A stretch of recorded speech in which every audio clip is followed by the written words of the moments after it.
Hello again, and welcome to our next exercise, utility testing metrics. So, problems we're going to solve. What exactly are you going to measure during your utility test? How can you tell if you're providing utility or not? Number two, is your product actually solving the problem? So we're going to help you figure out, are you actually doing a good job of solving the problem?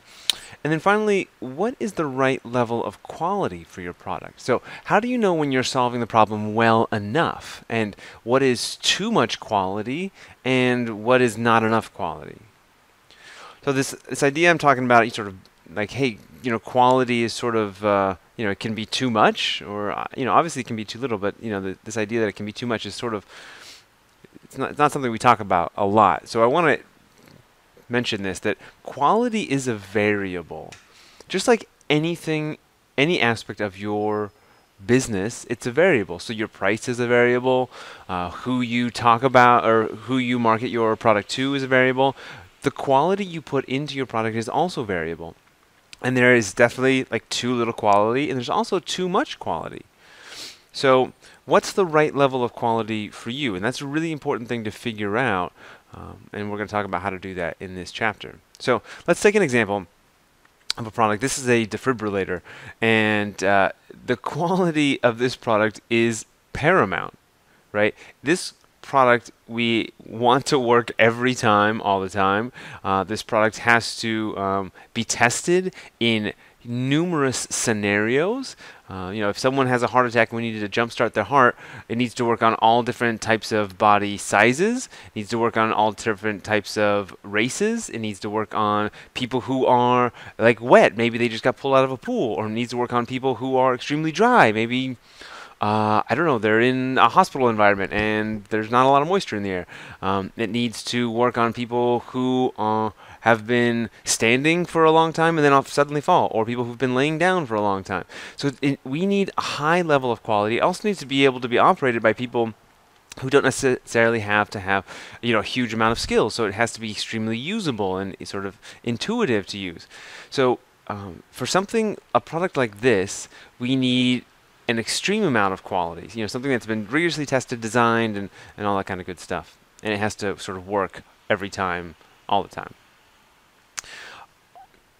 Contrast that with another product, like a paperclip. A paperclip, it needs to have a certain amount of quality. It needs to be able to be flexible, and it needs to not deteriorate, it needs to not stain papers, all that kind of stuff. But we don't want to buy paper clips that are made of the finest quality metal, or that have been sourced organically, or are polished to an incredible shine, or are individually packaged and named, or like, we don't need a huge amount of quality in this particular product. But you can imagine how a founder, who loved building paperclips, wanted to build the absolute best paperclip in the world, you could get obsessed with putting more and more quality into a product that doesn't necessarily deserve it, that the customer's not looking for that. So the question is, how do you know what the right level of quality is for your customer segment? And these metrics that we're going to talk about are going to help you figure that out. So how do we measure the right level of quality? Well, in the previous exercise, we talked about this idea of emotional delta. So using emotional delta to determine what the right priority of features is. And just to recap, emotional delta is capturing the emotional state of our customer before they've engaged with our product with respect to their problem, and then their emotional state afterwards. And then our goal is to create the biggest positive emotional change we can between where they started and where they ended. So that's one thing that we could theoretically measure as part of our utility testing. The problem with measuring with emotional delta is, well, first I'll say the pro is that it reflects how well you're actually solving the problem. So that's, at the end of the day, that's what matters most, how your customer feels about their problem emotionally. That matters more than anything. So it does measure how well you're doing on that front. So that's great. It's a pro. That's why we call it a pro. On the con side, it's a vanity metric. It's a metric that we'll talk about a vanity metric. What is a vanity metric? It's a metric that makes you feel really good. You know that you're doing good in the world if if you have a good vanity metric. Something good is happening. However, it is a metric that doesn't lead to victory. So it's a metric that in and of itself, we don't know if it's leading to victory. It may be indirectly related to it. It may be an intermediate step. It may be an intermediate metric to leading to your victory, but it's not ultimately tied to your victory. So what we want to measure are things that are actually tied to your victory that you want to achieve. So vanity, or the emotional delta, is not necessarily something that we really want to measure because, again, your victory is not necessarily going to depend. You can't go take emotional delta to the bank or to IPO or any of that kind of good stuff. So we want to measure things that you can take to the bank and that can lead directly to your victory. So let's just talk about vanity metrics a little bit more with respect to a couple other examples, just so you don't get caught up in this trap. So a vanity metric for something like a paper clip might be the number of papers bound by your paper clip in the world. So like, oh, look at all the different our paper clips have been used 1 million times. That's not really interesting. That doesn't necessarily, unless your metric is to bind your victory metric is to bind 1 million papers in the world, that's not going to really lead to what you want. What you want is number of paper clips sold. I mean, that's ultimately what you want at the end of the day, or number of customers that you have, or total lifetime value, that kind of stuff. So that's what we're looking for from our metrics. Another example here, this one's a little more pertinent. The idea of a defibrillator, you could really sort of fall in love with the idea of the number of lives saved by a defibrillator. And that is a really good thing to be doing. Like, that's why these things are around, is to save lives. However, from a business perspective, lives saved by a defibrillator is a vanity metric. And that's because you can't actually take lives saved and trade that in for additional revenue or for growth or anything like that. You can use it, like it's something that you can use in your marketing material, but it's not directly tied to your victory. So what is directly tied to a victory? In the case of defibrillators and anything else, it's basically sales. Like, how many sales of these products are we generating? So measuring emotional delta is great for prioritizing features, but it's bad for measuring utility. So that's where we want to wrap up there. Measuring emotional, it's bad for I'm rambling. It's great for prioritizing features because it gives us an intermediate sense. If I ask you to prioritize features based on how likely they are to increase your total lifetime value or your viral coefficient, you are not going to have a clue.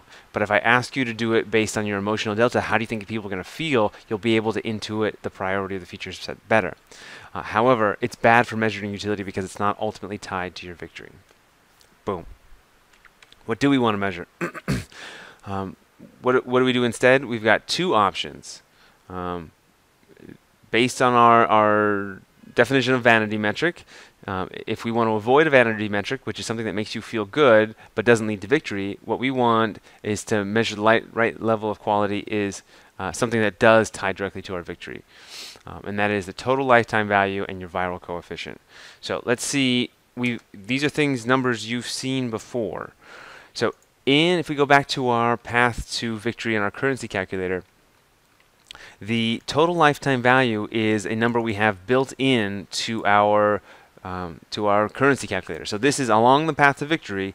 We already have a total lifetime value in here. And what we're going to do is we're going to use our utility test as a chance to measure how realistic this number is. So we've got our choice. We can either measure total lifetime value, or we can measure this other number that's affecting our path to victory, which is our viral coefficient. So you're going to choose between these two, but you can see how both of these numbers are tied directly to both the quality of your product. So in terms of total lifetime value, you are not going to maximize the total lifetime value of your customer if you have an insufficiently high quality product. So by measuring the total lifetime value, we are in fact measuring the quality of our product.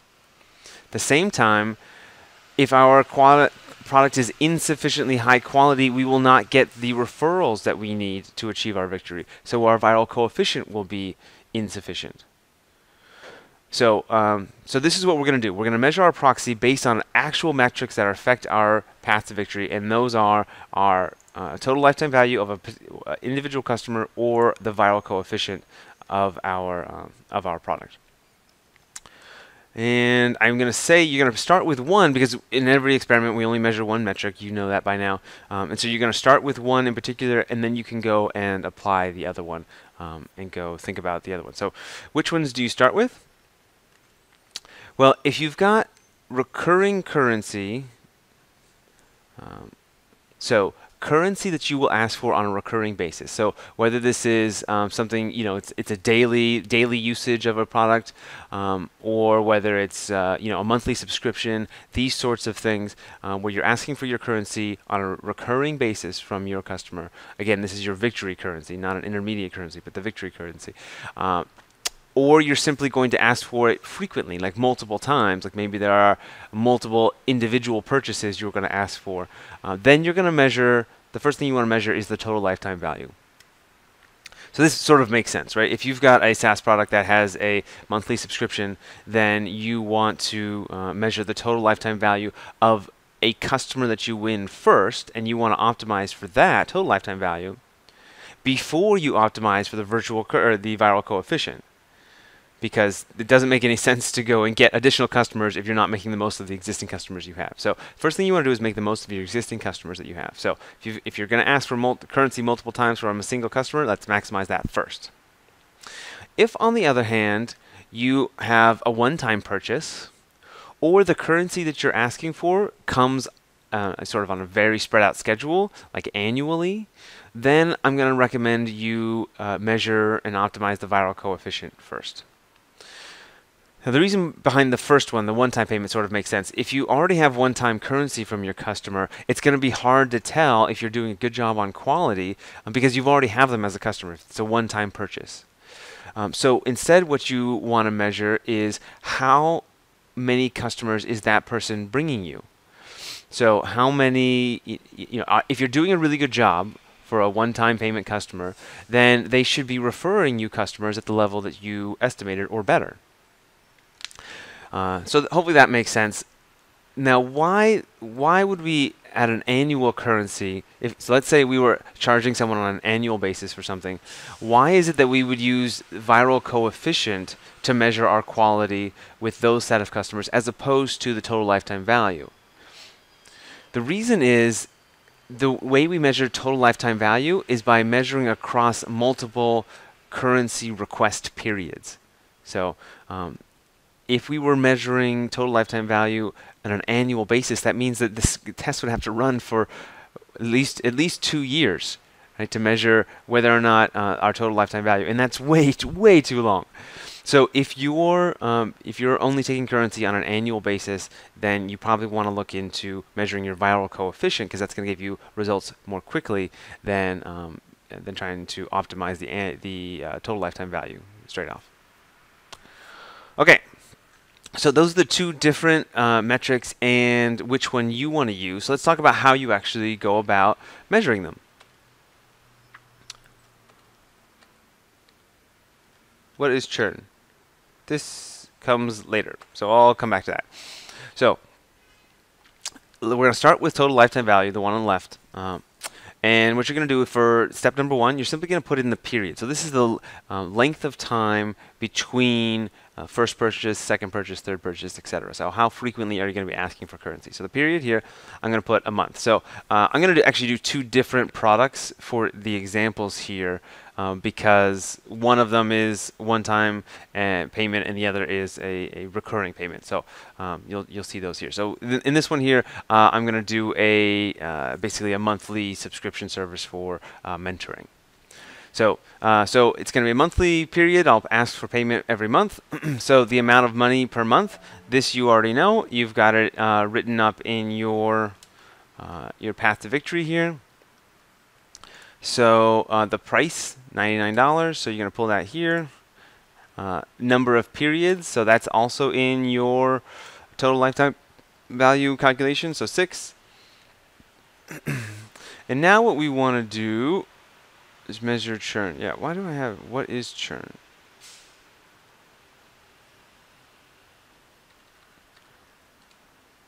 All right. So I'm going to sort of go back and forth. So what is churn? So what we're going to do now is we're going to use this concept called churn to do a bit of a shortcut, because we don't want to wait all 6 months to determine whether or not someone sticks around. We don't want to measure like the average length of having a customer by waiting, a super long time to determine what the average number of periods a customer will be our customer for. Because if our average is 6, maybe we'll have a lot of people who are for 1 or 2 months, then a bunch who are for 12 or 14. We don't want to wait in that entire time to get our data back. So instead, we're going to use this concept called churn. And churn is a way to estimate how long our average customer will be with us. And the churn rate is simply the percentage of customers who leave each period. Right? So between month 1 and month 2, what percentage of customers did we lose? And based on that number, we can extrapolate and guess what our average total number of periods a customer will be with us for. So what you're going to do to calculate your churn rate, it's really simple. You just take the inverse of the number of periods that you expect a customer to be with you with. So churn rate is just 1 divided by the number of periods. And you want to measure churn over the course of 2 to 3 periods. So in this case, we're going to have our churn rate of 1 divided by 6 gives us a churn rate of 16.7%. And the idea here is that if we see our churn rate is higher than 16.7% over the course of a 2 to 3 month period, then our total number of periods for our customer will be less than 6. So let's say if it was at 20%, let's say we were losing 20% of our customers every period, every month. That means that on average, a customer will be with us for 5 months. So we'll lose the first 20% the first month, second 20% the second month, so that'll put us at 40% loss, 60% loss, 80% loss, 100% loss. So the average customer, if we have a churn rate of 20%, will be 5 periods. If, on the other hand, our churn rate is 10%, then our number of periods we'd estimate at 10 periods. And so this is a way that we can, by measuring just over a short period of time, measuring a churn rate over 2 to 3 periods, then we're able to extrapolate and estimate the total number of periods a customer will be with us. So what you do now for step 5 is you put together an action plan. And this is going to be very dependent on the company that you're building. So you're just going to come up with a way to measure your churn rate with a manual product over your 2 to 3 period term. So in this case, I'm going to say I'm going to mentor founders one-on-one for $99 a month, and then I'm going to measure the churn across 2 periods. So basically, I'm just going to say, okay, I'm going to enroll, let's call it 10 people in a mentoring program for 2 months. And I'm going to see, or maybe I won't tell them how long the mentoring program will be. I'll just know that I'm measuring over 2 months. And then I will have them come in and I will do mentoring for 10 people. And then I will measure what percentage of them continue on to the next month. If I find that, out of those 10, 2 people drop out, now I've got a churn rate of 20%. And that means that the average number of periods is probably going to be less than 6. It's going to be closer to 5. Now, if I'm not confident in that, if I think, oh, maybe there'll be an initial drop-off, and then it will sort of steady state for a little while, then maybe I would increase that to 3 periods. But in this case, I'm going to keep it at 2 periods because I want the results back quickly. Now, a couple things to keep in mind about this whole churn rate, combining it with your manual tests. When doing something manually, when you are providing sort of a personalized service, it is more likely than not that your churn rate will actually be lower than when you start coming up with a scalable robotic solution.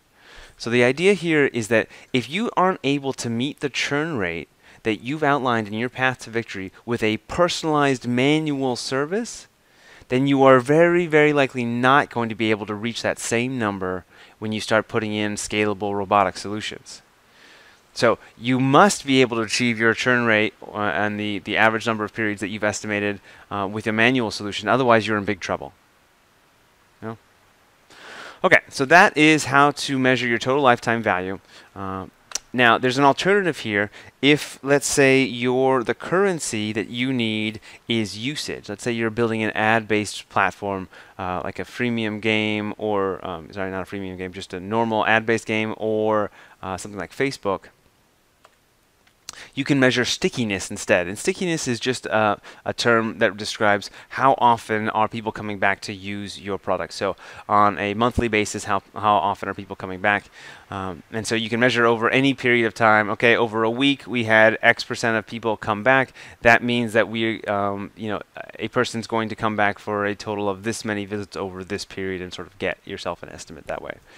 So stickiness, this is just an alternative thing to measure, is not necessarily the payment, but usage if your Victory currency is not an actual physical currency. All right, our second metric that we can measure is the viral coefficient. And just a reminder, the viral coefficient represents for every customer you get, how many customers will they bring to you? So if you get one customer, how many people will that customer tell about your product? And then of those people that they tell, how many will convert? That represents the viral coefficient.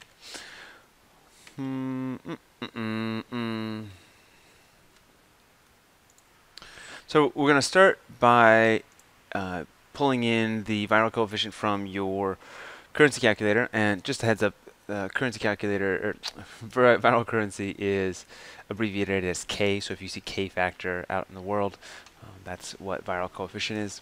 So projected K value is going to come from your currency calculator. In this case, mine is 0.13. So I'm going to put that in. And then viral timeline. Now this represents how long do you think it will take for one of your users to start using your product, or customers start engaging with your service, tell someone else about it, and for the person they tell about it to actually use your customers, or to become your customer. And we want to estimate this because that's how long the time frame for our experiment is going to be. You want to be able to let your customer use your product long enough so that they can actually enjoy it enough and then be able to recommend it to someone else. So some referral timelines will be very short. They will be, if it's a social network where you have to use your friends to start using it, then it might be a matter of a couple days. Some products will be much longer, where they have to use it for maybe a year, and before maybe it's like an accounting service, and so it can take a long time for someone to get used to it and then start doing word-of-mouth referrals. So in this case, for the second different product that I'm going to be doing, I'm going to represent sort of focus in these exercises and activities. So I'm going to say that it's going to take maybe a month for someone to sort of get around to actually leveraging them and using them, and then another month to sort of fall in love with them and then tell someone else about it, and then another month for that person they tell to actually decide to sign up. So I'm going to say that referral timeline is about 3 months. 3 months after my initial customer uses the product, any referrals I'm going to get from them should start showing up in about 3 months. So go ahead and write yours down, and then for step 8, you're going to put in your prompt. Now, the prompt represents what are you going to tell your customers just to remind them to share this idea with someone else. Now, the prompt is just sort of what you tell them. So it could be something like, hey, share this status update on Facebook. So share something you've just done in our app, or with me on Facebook or Twitter or whatever. So that's a prompt. These are really sort of famous in Kickstarter campaigns and crowdfunding in general, because the idea is we can't tip unless we get enough people who know about this. So Groupon's another place where these sort of prompts come up, that the virality is built into the actual product experience. So think about what prompt you want to provide your customers to encourage them to share. Now, one of the prompts that you can do is nothing. You can just say, hey, you know what? I want to measure my natural viral coefficient if I'm not involved at all. Because if you have a really high quality product, or a sufficiently high quality product, people will naturally tell others about it. So in this case, that's what I'm going to do. I'm going to put a prompt as nothing. I'm not going to explicitly prompt my users to share this with anyone. And I just want to measure what the natural viral coefficient is when I do nothing at all. Now the offer kind of goes hand in hand with the prompt. The offer is what you will give someone in exchange for converting a customer to your platform. So oftentimes this is nothing. Oftentimes you're just asking people to spread the word about your product, but oftentimes it is something of value. And it can be of value to the person who's being brought on board, or it can be an affiliate marketing revenue. Often it's just it's an offer that is just to the person who's making the referral as opposed to the referee. And sometimes it's both.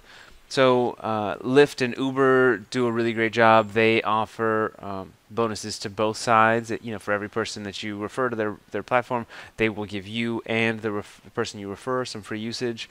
Dropbox, they are simply the referral side. If you refer someone, I believe they just offer. Let me check that real quick.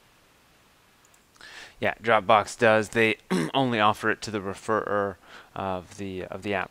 So think about what you want to offer to encourage people to refer. Again, nothing is a perfectly acceptable thing to offer if you want to measure the natural viral coefficient.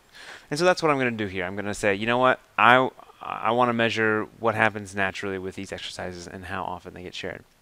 So for step 10, you're going to put together your action plan. How are you actually going to implement this plan to measure your viral coefficient? And I'm going to start off saying, I'm going to run a 4-month test. So I have to let enough time for my referrals to actually take place before I can actually measure whether or not they've happened. So I've got to run a 4-month test. I'm going to ask each new person who signs up in that 4th month how they heard about these exercises. And so they'll have the option to say, oh, I heard about it from a friend, or maybe they'll put in the individual person's name. And then I'm going to measure, are the month 4 referrals, the number of people who are my month 4 customers, the percentage that come from other referrals, is that greater than 13% of my month 1 customers? So what I'm saying with my viral coefficient here of 0.13 is that of my total customer set on after the 1st month, that I will generate 13% new customers. 13% of that original month 1, those will come in as referrals. So I'm going to measure 4 months after the referral timeline how many of my customers, new customers, are referrals from that month 1 customer set.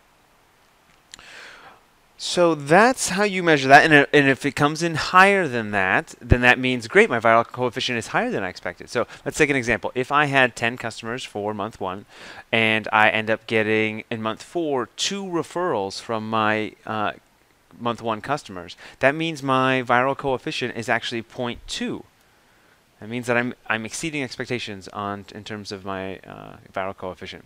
If in month 4 I have 0 or 1 referrals from month 1 customers, that means that my viral coefficient is either 0 or 0.1.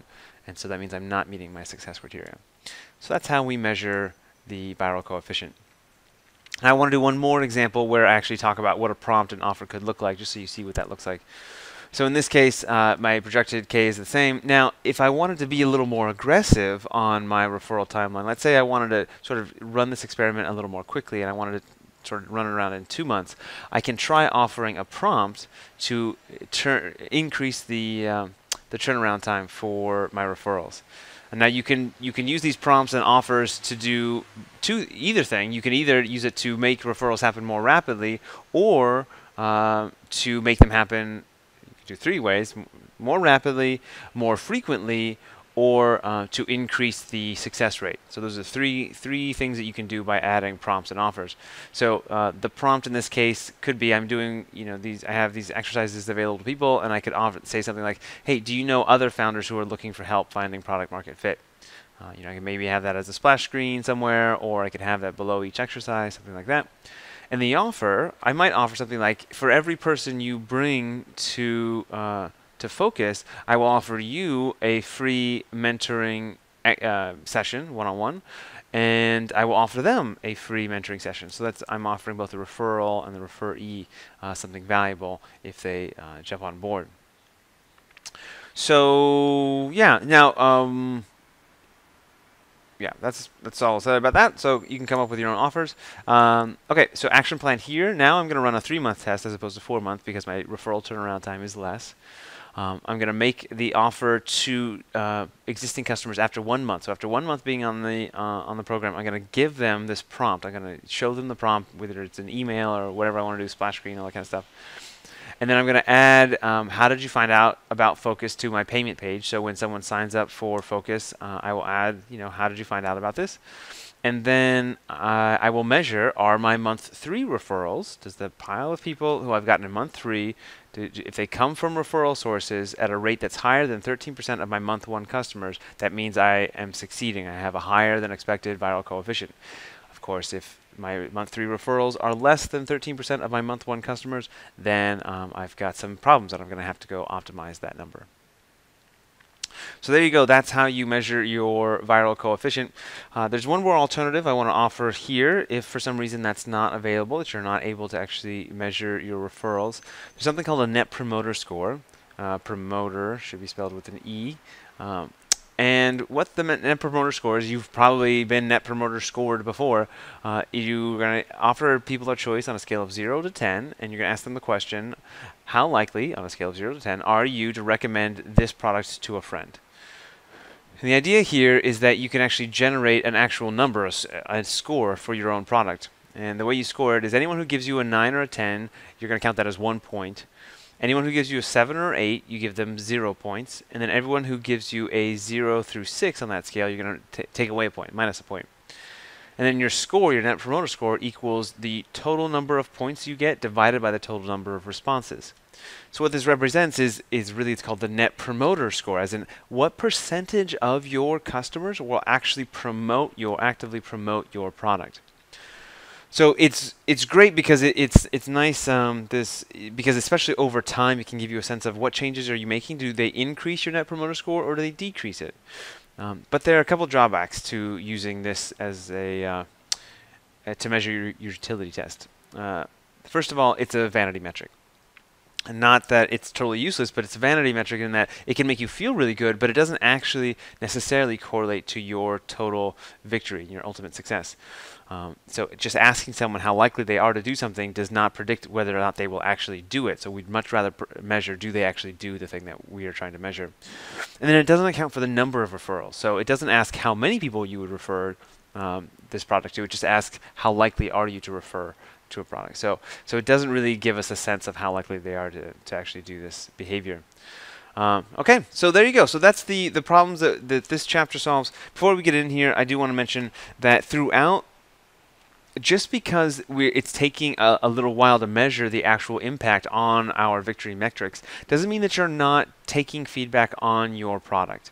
Because you're running your utility tests manually, you are touching your customers on a regular basis, you're having interactions with them. So definitely take the feedback they have and then just ask yourself as you get that feedback, is that something you want to act upon right now before your utility test is finished? Because they will have great suggestions and feedback, but it doesn't mean that they will necessarily not become a recurring customer or not refer your product without that feedback. So what we're trying to do is get a baseline here and figure out what naturally occurring, what's our total lifetime value and viral coefficient, and if there are some big heinous problems to your product, then definitely go and change them. But we you want to test sort of baseline quality, and then if you find that your quality is insufficient, then you go and implement the feedback that you're getting from your customers. So we'll talk about how to do all that stuff later, how to optimize later on. But the problems we've solved so far in this exercise are, what do you measure? So what exactly are you going to measure for your utility test? We're going to tell you, is your product actually solving a problem in a way that matters for your victory? And we found how to figure out the right level of quality. So your quality is good enough when you are achieving your victory metrics. That's how you know when your quality is good enough. All right, next up is to define your utility experiment. So we've done this with offer testing and currency testing. We're just going to work up the experiment worksheet so that you know exactly what you're testing, when you're testing, what success looks like, and what failure looks like, and what to do if it turns out that things fail. All right, this has been Utility Testing Metrics.